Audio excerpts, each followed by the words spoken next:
Magandang araw mga kalingap, sa wakas ay napaamin na nga ng biglaan si Edo sa kanyang tunay na nararamdaman kay VNC. Masayang idiniwang ang anniversary ng kanilang love team. At sa hindi inaasahan ay nasurpresa ang EDC, sa kanilang mga nakita.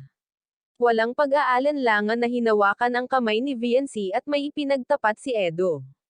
Mukhang sa reaksyon ni VNC ay baliwala lamang ito sa kanya, biglang napaseryoso ang mukha ni Edo sa nakitang pagtawa ni VNC sa kanya, subalit nabuo pa rin iyon ng magandang pag-uusap at naging romantiko sa huli.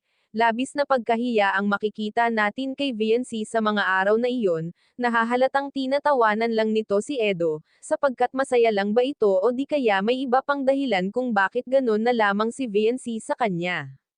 Parang wala lang sa kanya ang mga sinasabi ni Edo.